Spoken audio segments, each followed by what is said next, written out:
recording on the back end like you can. Okay.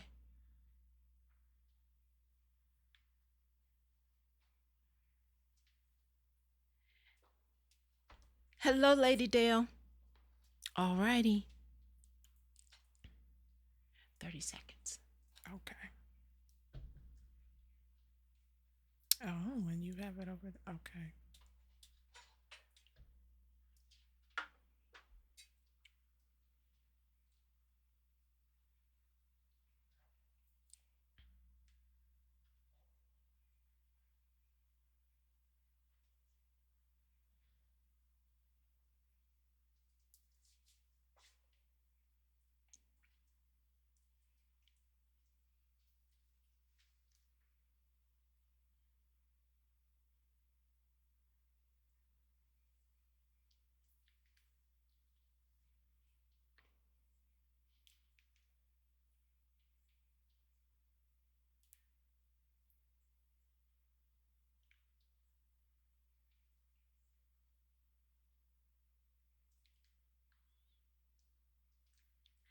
Hello and welcome to Living Strong, the flip side of adversity. I am Dr. Deirdre Jackson, the CEO and creative behind Living Strong Consulting. We are continuing our conversation for our September theme of education, empowerment, and equity. And I'm excited to have my soror with us this episode, and we're going to unpack Audacity, access, and advocacy. Three very powerful words. And I'm excited about this conversation not only because she's my soror, but she has a powerful bio. Let me share it with you. Danielle Martin is a native of Harrisburg. She is currently employed by Temple University Harrisburg campus, serving as the Academic Success Coordinator. Through this position, Danielle oversees academic scheduling, hires faculty, and designs summer and youth programming. She is also a facilitator and one of the top program managers for the campus teen outreach program, which provides social and emotional learning to middle school and high school youth at risk. She currently teaches the course Why Care About College? Higher Education in American Life within the College of Education and Human Development. Danielle co chairs the Education and Business Partnership Committee through the Harrisburg Chamber and CREDC. She's also the Central Regional Director for Pennsylvania Black Conference on Higher Education. Yes, she took a breath to be with us today.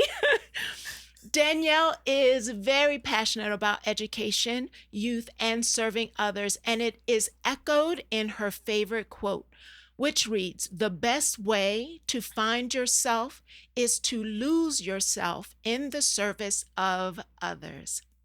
Welcome to the flip Thank side, you. Danielle Martin. Thank you so much. I'm happy to be on the flip side. Yes, I appreciate, and we joked about this, but you are absolutely phenomenal, impacting, far reaching, and I feel so honored that you would take the time Mm. to be in studio with us and to share your wisdom, your experience, and just taking a breath to be with us because that bio Makes you tired, right? makes I'm me tired. I'm tired. tired hearing it. But I'm so very just humbled and excited to be here. And I thank you for wanting me to come on the flip side. But really just to share time and space with you Yeah. is an honor. So thank you so very much. Oh, yes, yes, yes. I have been looking forward to this conversation for months now in the anticipation of encouraging and inspiring as well as challenging our listeners Mhm. because you picked three powerful words as the title for our conversation. Mhm. And I want to jump into actually the third of the three words, which Okay. is, what does advocacy actually look like for you? Um, Advocacy looks like me and you. It looks like a champion for somebody. And because I was thinking about that, I went to the Bible, right? So I Mm-hmm. went and looked up the word, but then I also wanted to find it in the Bible. Mm-hmm. Okay. And so the definition of advocacy is a person who publicly supports or recommends a particular cause or policy. Um, in the Bible, under Proverbs 31, 8 through 9, and this is the NIV version, it says, "Speak up for those who cannot speak for themselves, for the rights of all who are destitute. Speak up and judge fairly. Defend the rights of the poor and the needy." So, Yeah. advocacy looks like you and I. What Mm-hmm. can we do to be a champion for somebody else? Whether that is ourselves, Mm-hmm. our family, our children who do not belong to us through blood, but they are Yes. ours. Yes. So it really looks like you and I. When I think about it looking like you and I know that we had a bit of a conversation before we even came on, Mhm. and we began the show before the show even Right. started. We did. Starting to talk about how we can get so drawn into advocacy Mhm. that we can leave ourselves so exhausted that we actually can't stand to Right. be able to be in spaces to speak, to give. And so I'd love to hear your perspective on the balance Mhm. of advocacy. Yeah, because it is a balance. Mm-hmm. And if you all don't hear anything else I say today, um, while you can be an advocate for others, please be an advocate for yourself. Mm, Um, that's I a was whole just word. sharing with you, my daughter, one of my twins, when she was 7, asked me who fills into my bucket. Mommy, who fills your bucket up? Because if you don't have your bucket full, you can't pour into other people. So if we're going to be an advocate, it has to start with self. We have to take care of ourselves first. That Yes. means we have to get rest, Mm-hmm. right? We self-care and rest is not a luxury. It is a necessity. Mm-hmm. So we have to start there Yeah. first. Yeah. Um, so And you know what? I was thinking about, I forget what author I was reading. I was preparing to deliver a message around burnout. And it was the WellPoint Care Network. They do a lot mm, of trauma informed systems building in Milwaukee. And in their capacity building part of their session, they actually said that advocating for yourself, making sure that you are taking care of yourself, is an ethical responsibility. mm, And that hit that's me. deep. That's deep, right? Mm, So when we recognize how big right. the issues are, and we're going to get into those, how Mm, big the issues are, how high some of the barriers are, mm-hmm. we can't continue to dismiss Right. how that weight is impacting us. And when I think about it being an ethical responsibility, it also ties back for me, back to what your daughter said, because I feel like people are watching. Yes, and more importantly, your children are watching, Yes. right? And so, what example are we providing for them that we have to run ourselves ragged to for somebody to hear us? Mm-hmm. That's not the message that we want to send. And when we're burning out, we're not at our best Mm-hmm. or giving our best energy if we're tired. Right. When you think about the balance of advocacy and recognizing that it looks like you and me, what are the how elements to advocacy? What does the work look like within reason Mm-hmm. of advocacy as well as rest? Okay. So I think first the work looks like your voice. It sounds like your voice. We all have a voice and it's to be used, right? And so if you are not agreeing with something, if you have something to say, please let it be known. Mm-hmm. Mm-hmm. In terms of balancing the two and still getting rest, you just read that entire bio and I was tired, right? And I don't think about all that I do until somebody reads that or I read it for myself and I'm like, "Woo, child." Mm-hmm. Sometimes it is forcing yourself to sit down. Sometimes God will sit you down so that you can be still and hear him. Mm-hmm. You can be prepared for the next mission. So sometimes it is that we just have to not only rest, but I need to sit down and plan. I need to think about what my next move is. Maybe I need to sit down and think about who can assist me in this advocacy work. Who's going to march on the state capitol with me? What Mm-hmm. group do I belong to? What organization do I belong to that I can bring Mm-hmm. the masses with me? Mm-hmm. Because you're not alone. That's the one thing we need to recognize. Mm-hmm. You're not in this pool alone, Mm-hmm. right? We Mm-hmm. don't do this work by ourselves. And you Right. don't have to feel like that is the case. You just completely opened up my thoughts around the responsibility between advocacy and rest, because unless we rest, we can't tap into the creative parts of our brain to be able to recognize that the assignment isn't just about you. Right. And if I'm grinding so hard, Mm-hmm. I can Mm-hmm. never be Mm-hmm. able to look up and breathe. Someone who can come Mm-hmm. alongside to support, to Yes. create community, to bring their creative ideas gets blocked I out. will tell you about 80 to 90% of your assignment has nothing to do with you. Mm-hmm. Mm-hmm. You are here in your purpose for a reason.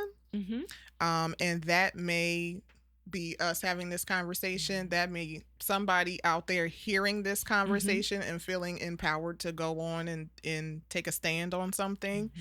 We're all here for a reason, but we're not. Maybe we're not here to see the end of it, of the Mm-hmm. work that we started. Mm-hmm.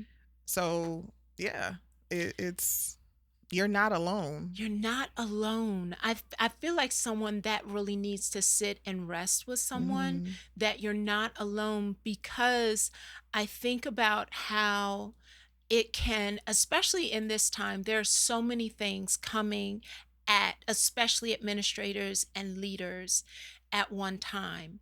And we can get into a space where we either isolate or we create silos.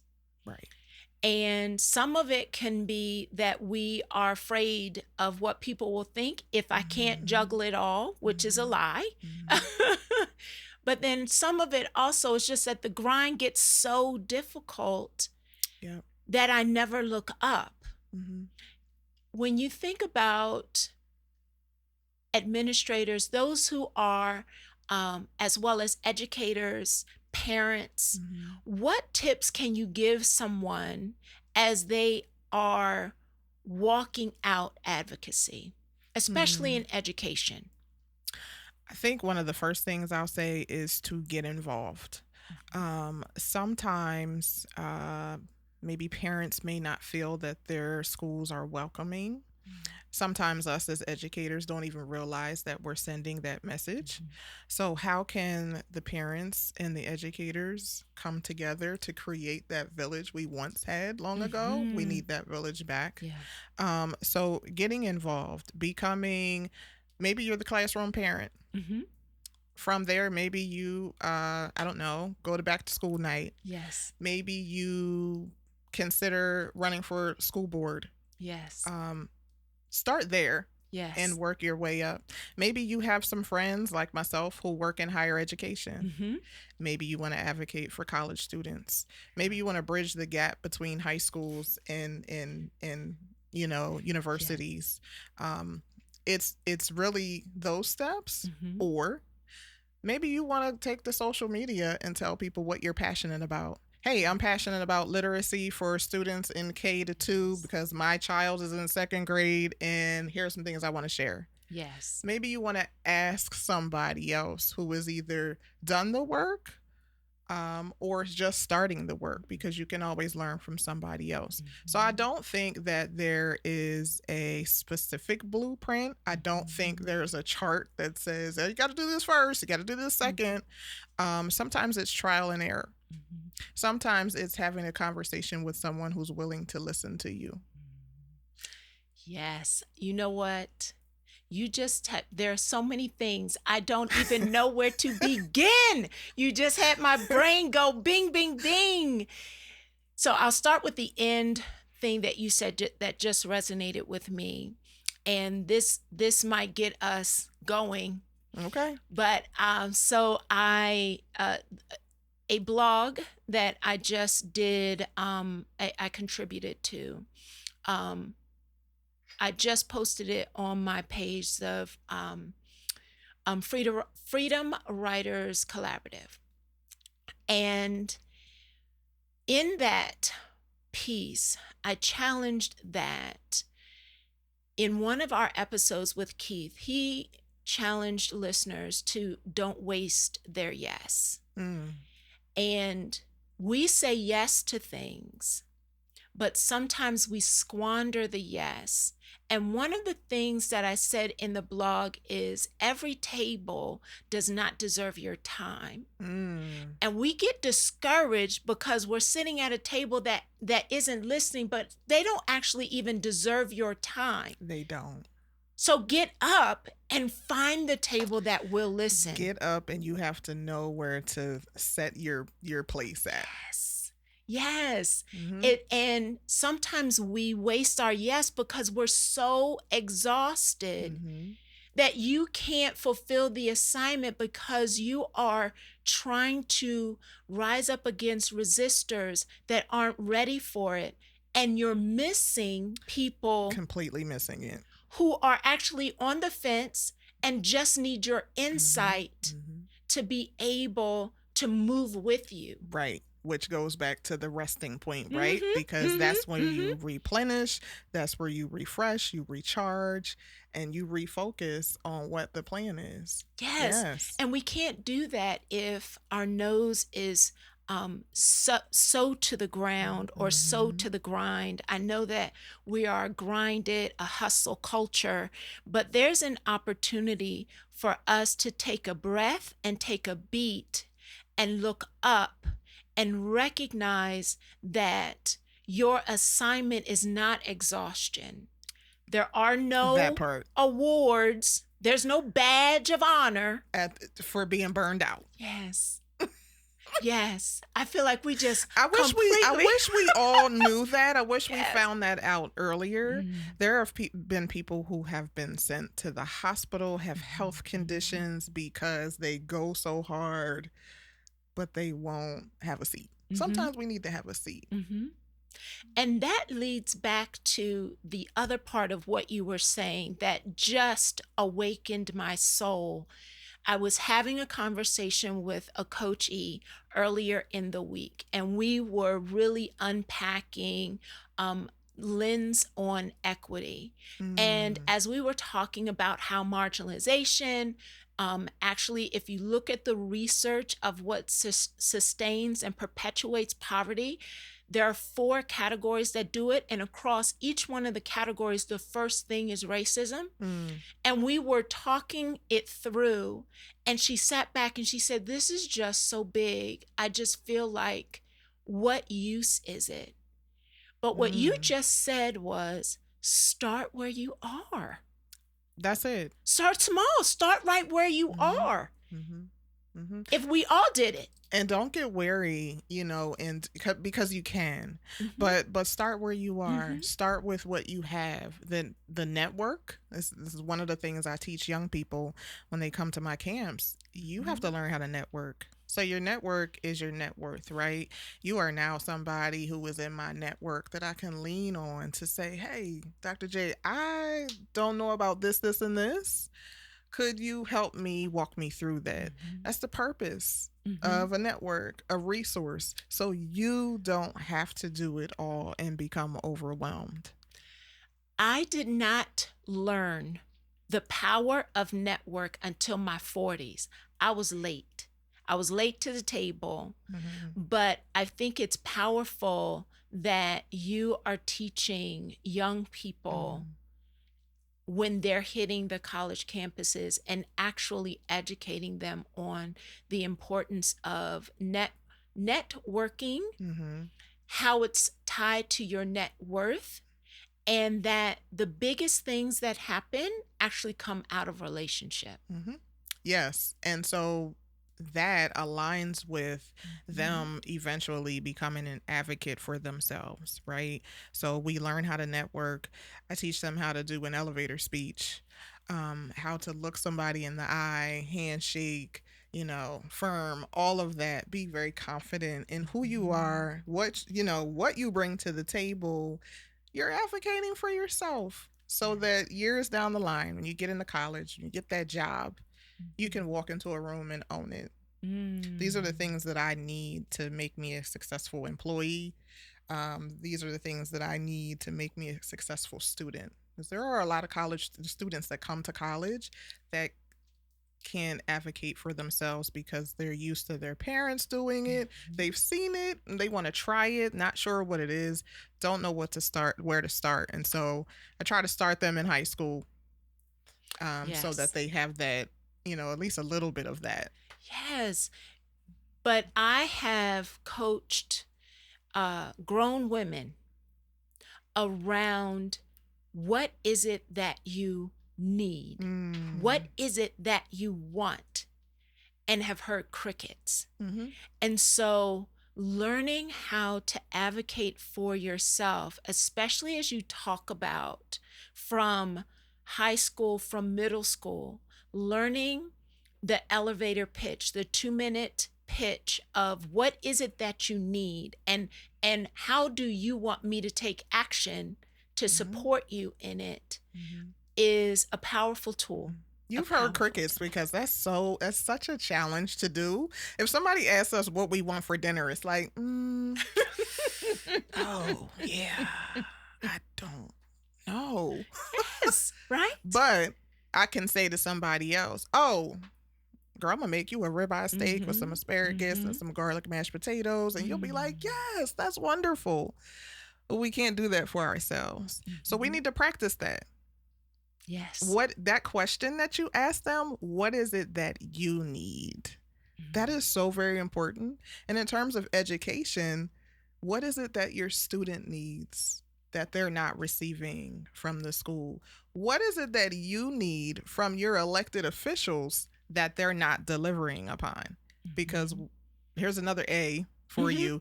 We've got to hold them accountable. Period. I tell you, we are already at our first break and we only covered one word. If you can take away from this beginning part of this conversation, what we heard Danielle tell us is recognizing advocacy looks like you and I standing in the gap, being a voice, but not only advocating for others, but learn how to advocate for yourself. Absolutely. Because rest is a necessity and it's an ethical responsibility, because we can recreate that village mindset and collective to do bigger things.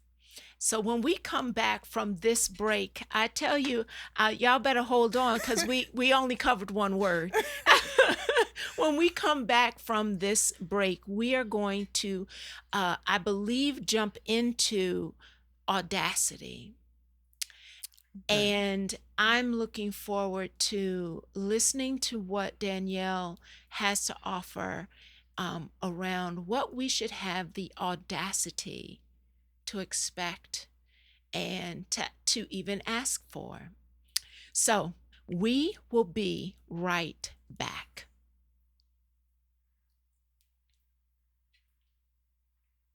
Awesome. Thank you, Josh.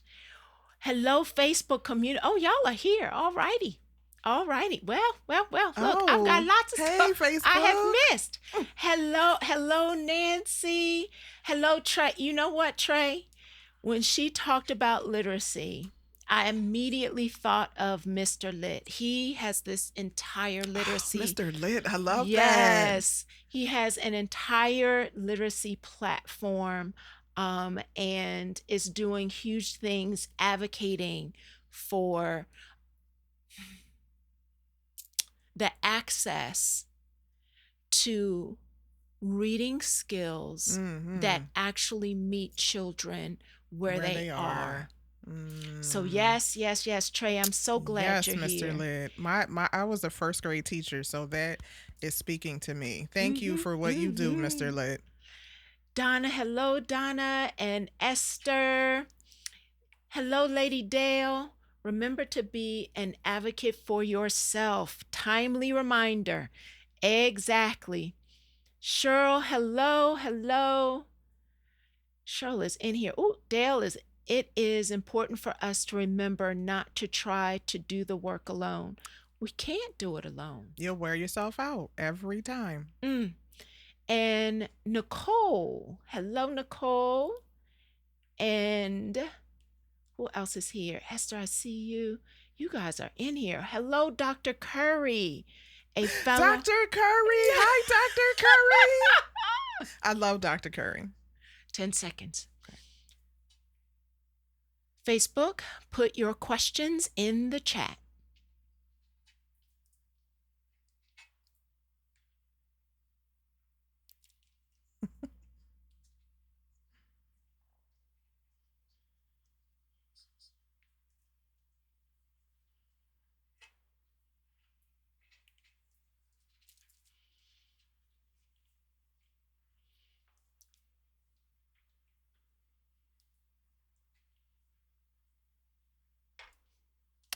Welcome back. We have been talking about audacity, access, and advocacy with Danielle Martin.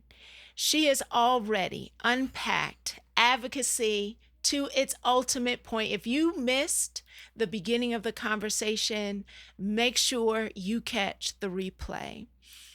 So I'm hoping now that it's almost like you laid the plate, laid the meal of advocacy and talking about actually advocating for yourself as well as others.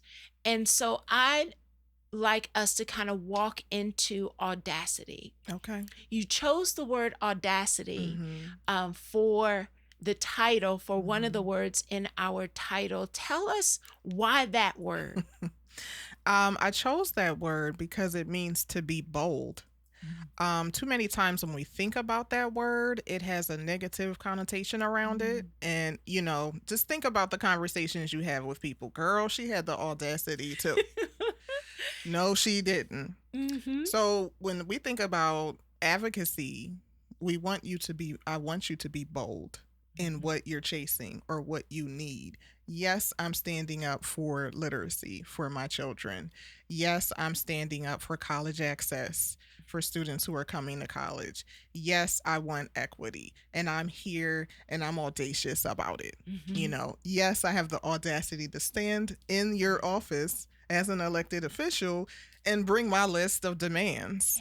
Yes. And so we need to take the negative spin off of being Mm-hmm. audacious and Mm-hmm. audacity and be bold. Mm-hmm. So what is it, back to your question, because I love that question so much. What is it that you need? Mm-hmm. Mm-hmm. How often do people not take the time to think about what they need? And when the moment presents themselves, they're not prepared. They're not prepared, and I watch people kind of shrink. Mm. So just imagine we're in an office of an elected official. People walk in there and they have great intentions of telling this person what they want and need, and then soon as that person walks in, because of the title that they hold, because of the seat that they sit in, they shrink back and then they become less confident. And then it's, never mind. Thank you so very much. Nice to meet you. No, I'm sorry. Yeah. One of the first things that I say to this person, this elected official is, "Oh, by the way, I'm a citizen who votes." Yes. Okay? Yes. So, here are my list of needs Yes. and almost like borderline in a nice way demands. Here's what I need. Yeah. And I'm unapologetic about it. So, whether your needs are, basic shelter, food, clothing, equitable funding, whatever your need is, you need to be able to stand up and be loud and proud about it. And there's nothing negative about that. Right. When we are fighting for each other, when we're fighting for our students, in particular our students of color, there's nothing negative about being bold and having the audacity. What you just said makes me think of when we are coming to the conversation with authentic motives. We recognize that this isn't about taking from others, but it really is creating access and equitable access for all. And our motives are grounded. Yes. Then I find that sometimes people shrink back because the internal conversation is, who am I to ask for this? You're the one assigned in this moment. You have the audience. This is your baton. So we had Aaliyah Bradley on here. Yeah. And she said, the baton, the ancestors have passed us the baton. What are we going to do with it? You are your ancestors' wildest dreams, right? I almost wore that t-shirt today. But you are also who God created you to be in his image, right? He also, I don't need people to think that you need to have 3 degrees to stand up and do this work, that you need to be a doctor, that you need to be a lawyer to do this work, because he has already qualified you, right? Yeah. I'm not, by a long shot, an equity expert. I'm an expert in my experiences, but I am qualified because he called me to come and do this work. That's it. End of story. So who am I? Just gave you my resume. Yes. You know? So we need to be confident in that. He has already done a work in you, and he needs you to go out here and share it with whomever. Right. I think about, and you have the moment. Don't squander it. Right. If he brought you to that moment, he's already prepared you with what to say.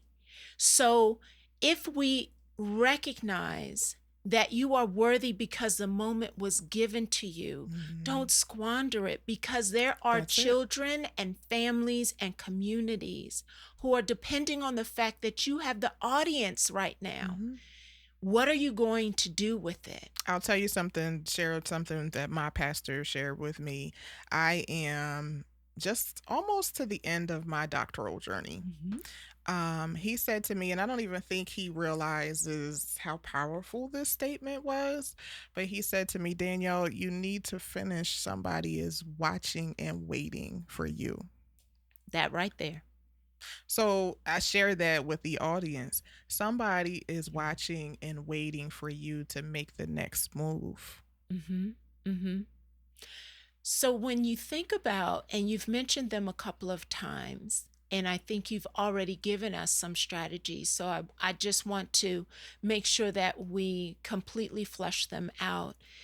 As we prepare to be advocates for children, for communities, for families, for one another, and we walk into spaces recognizing that we need to be bold, we should have the audacity to be able to speak the truth with clear, clean motives.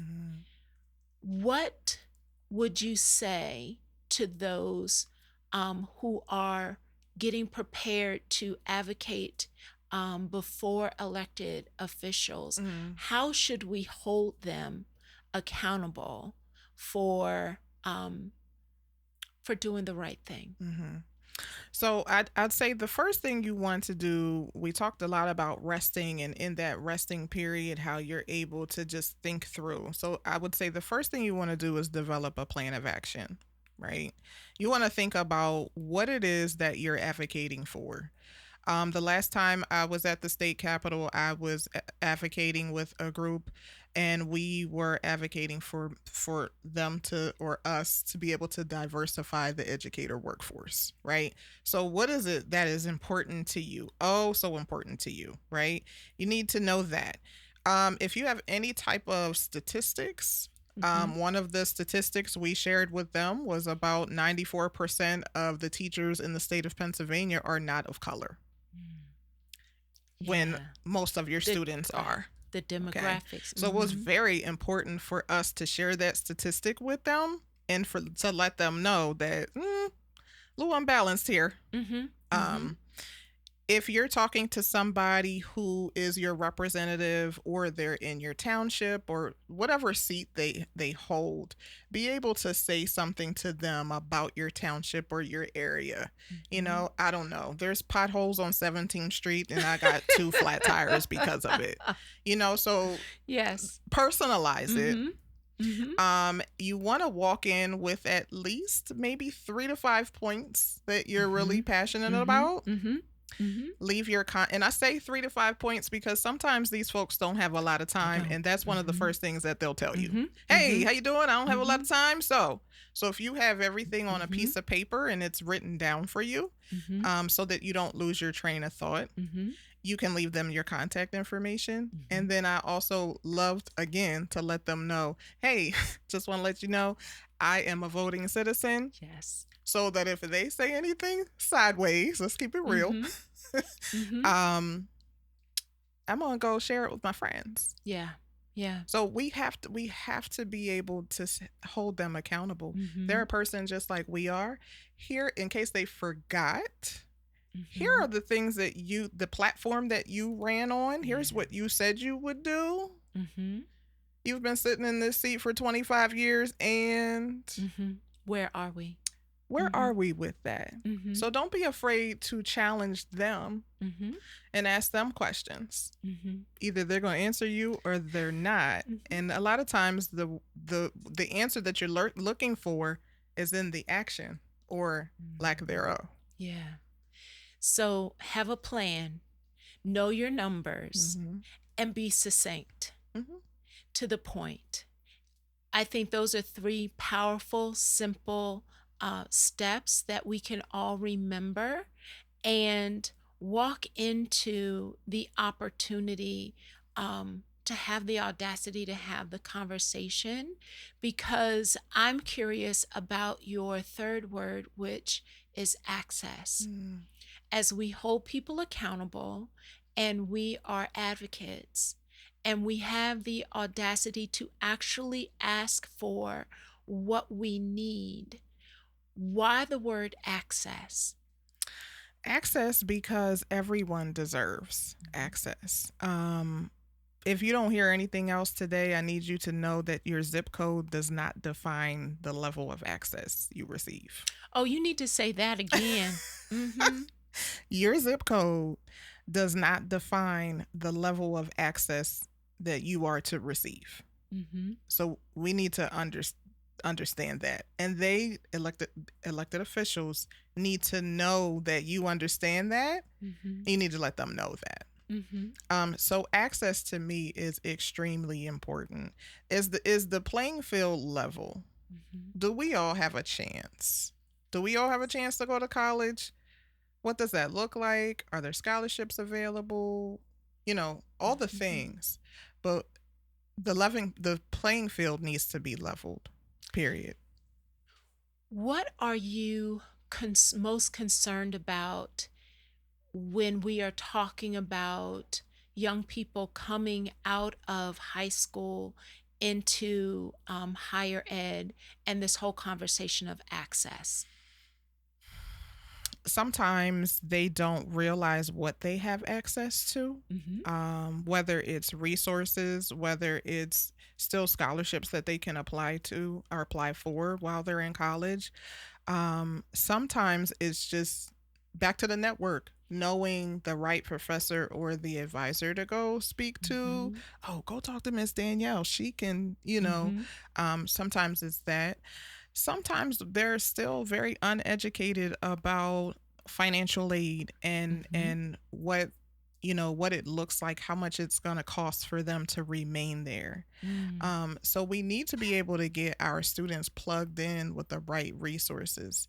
Everybody, celebrates and praises the Lord when we enroll a certain amount of students, and everybody gets accepted. Well, the real challenge is retaining them. Yes. So how are we going to be able to retain them? And a big chunk of that is providing them with the resources they need to be successful.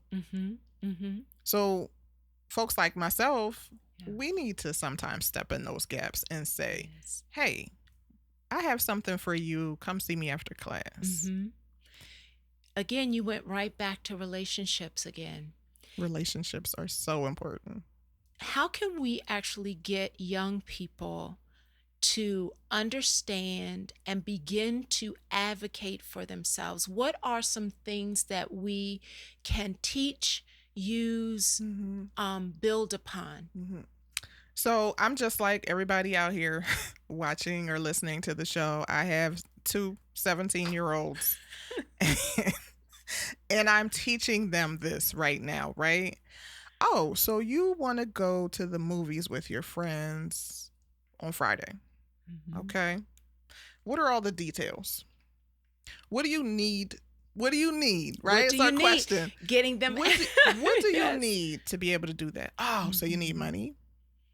You're going to need to eat. They run down the list of things. Okay, what are the rest of the details? How are you getting there? Because mom's not available and you don't have a license. How are you getting there? So it's getting them to process through what they need to be able to voice those things. That's key. Because sometimes with young people, they're afraid of what you're going to say. So then they're like, back to much like the ladies you were talking about, though. They're afraid of what you're going to say and what you think if they voice what they really need. So I gently say to them, if you don't tell me what you need, you can't go. Right. Then it's, oh, well, but that taking them through that process, talking that out with them helps them later on down the line, because they're thinking of that. Oh, okay, what do I need? It's a transferable skill. Yeah. From very early on, I would say to my youngest daughter that your voice has value. When I would see her shrink back, or when I know that she had a thought on something, or she was in a situation and a teacher dismissed her, I would always refer back to your voice has value, and instilling just even simple phrases that we say consistently that take root, that later on you begin to see the fruit of it. I think as we empower young people to recognize that actually you don't have to do it the same way I did it, but you need to get your plan. Right.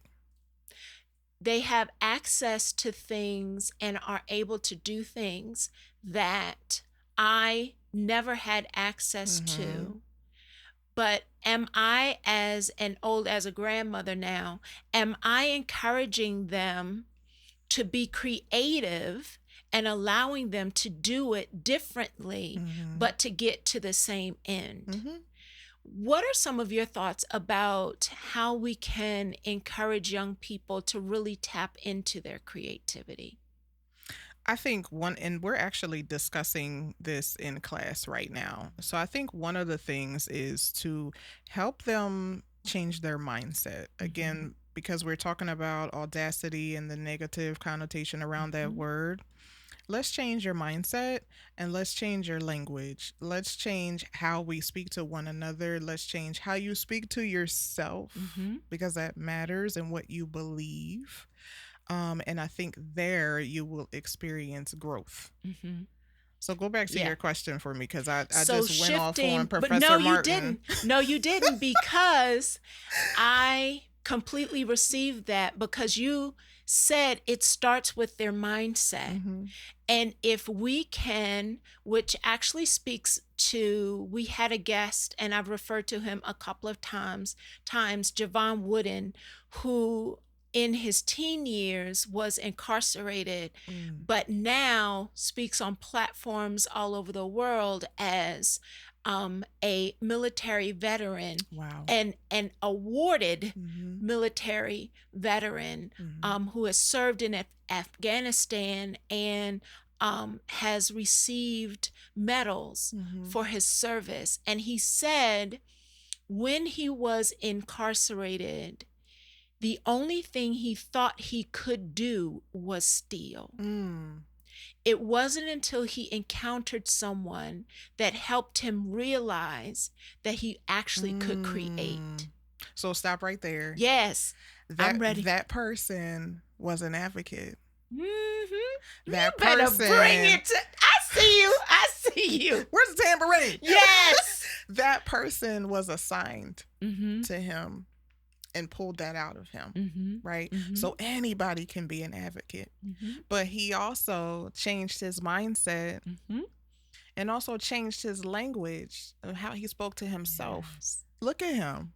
Look at the platform that God has him on now. You know, so it's the same thing with us. It's the same thing as we encounter young people. They're looking for us, you know, so we have to be able to change our mindset, much like the story you just shared. You know, we can get our young people to the same goal and it can look completely different. It doesn't have to be our way. Right? But we're standing alongside, we're standing behind to catch them if they fall. We're holding them down in that moment. But you have to change your mindset. Change your mindset, change your life. Yes. And your language. And that will allow them to be positioned to begin to tap into creativity. Absolutely.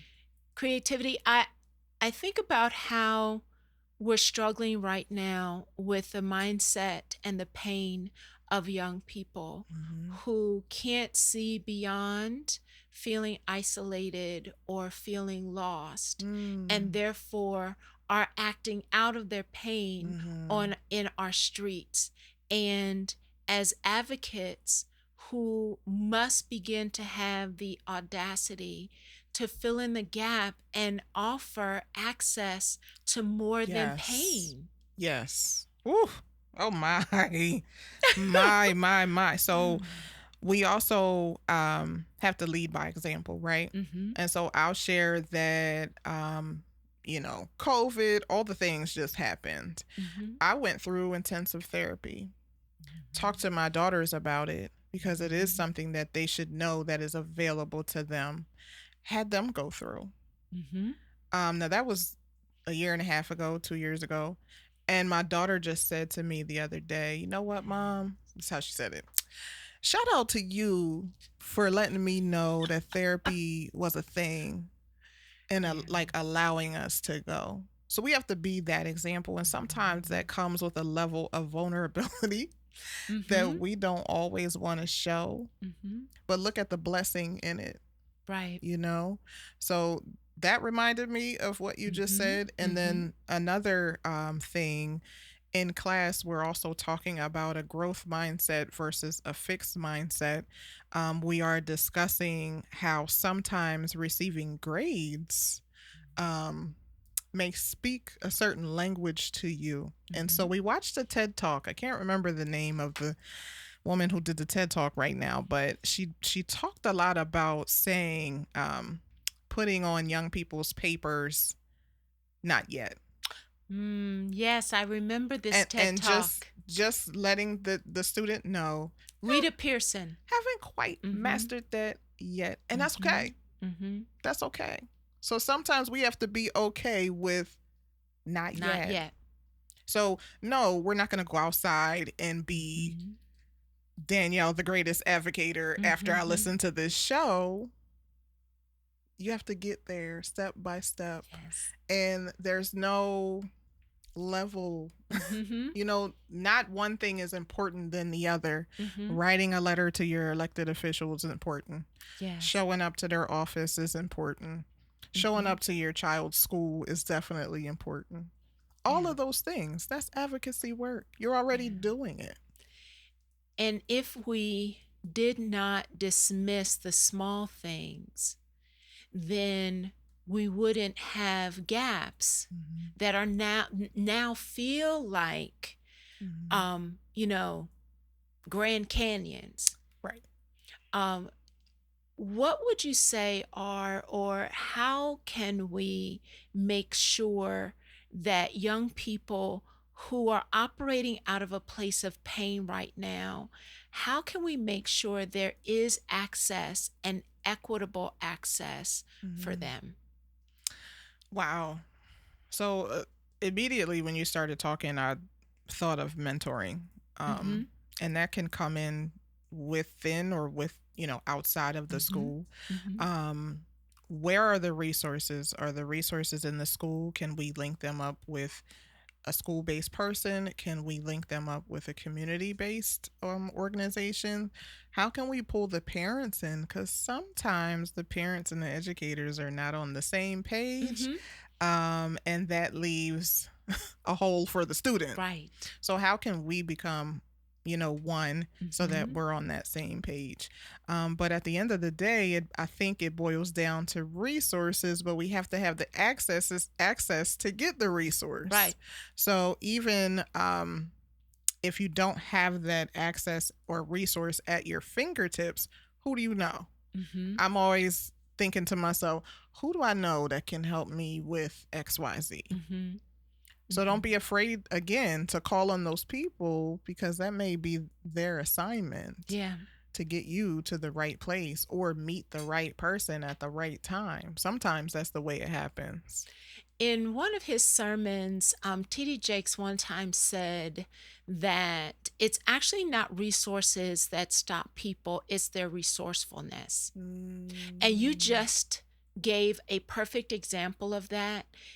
Even if I don't have the resource itself tangibly in my hand, how can I become resourceful to figure out who does have it, who's closer to it than I am, what relationship do I have, what Facebook group do I need to now sit in because they're going to help me figure out how to get it. A part of it, even if we don't have immediate access to resources, how can we become resourceful to leverage relationships and opportunities and audiences to get there?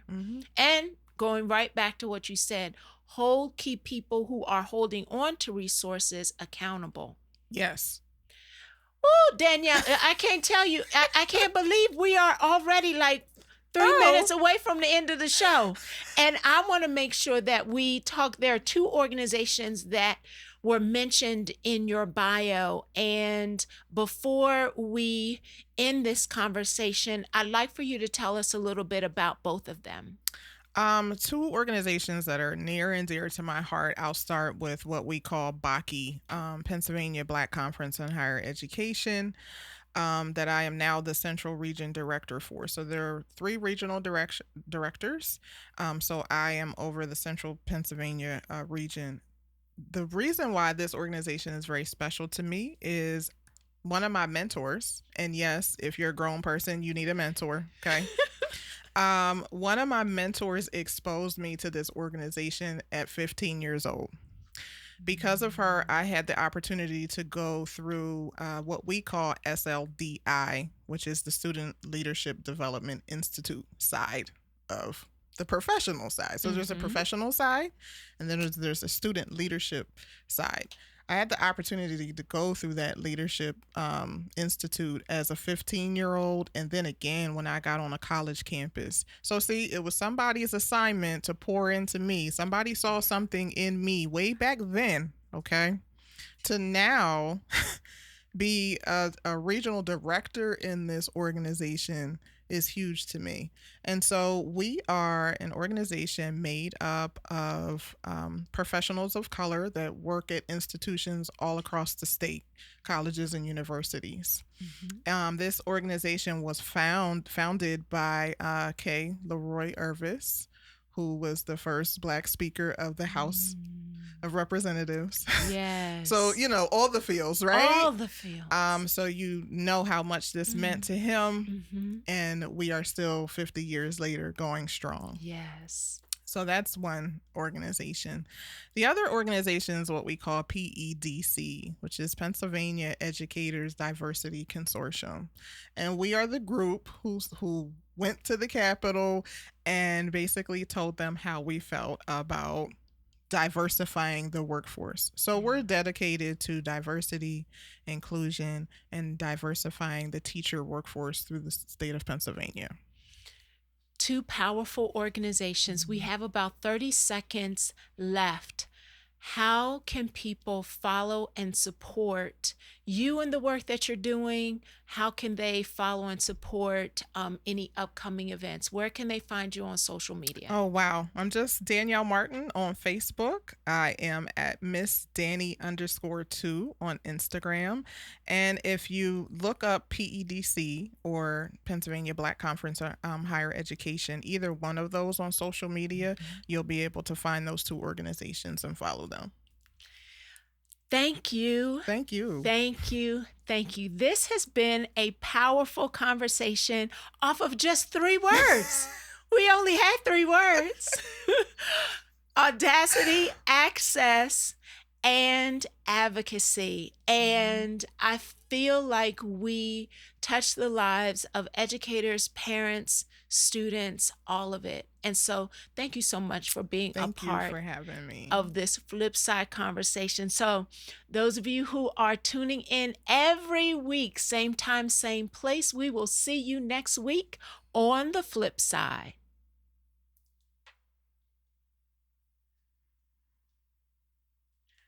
Thank you, Josh. Have a great one. Bye. All right, Facebook community.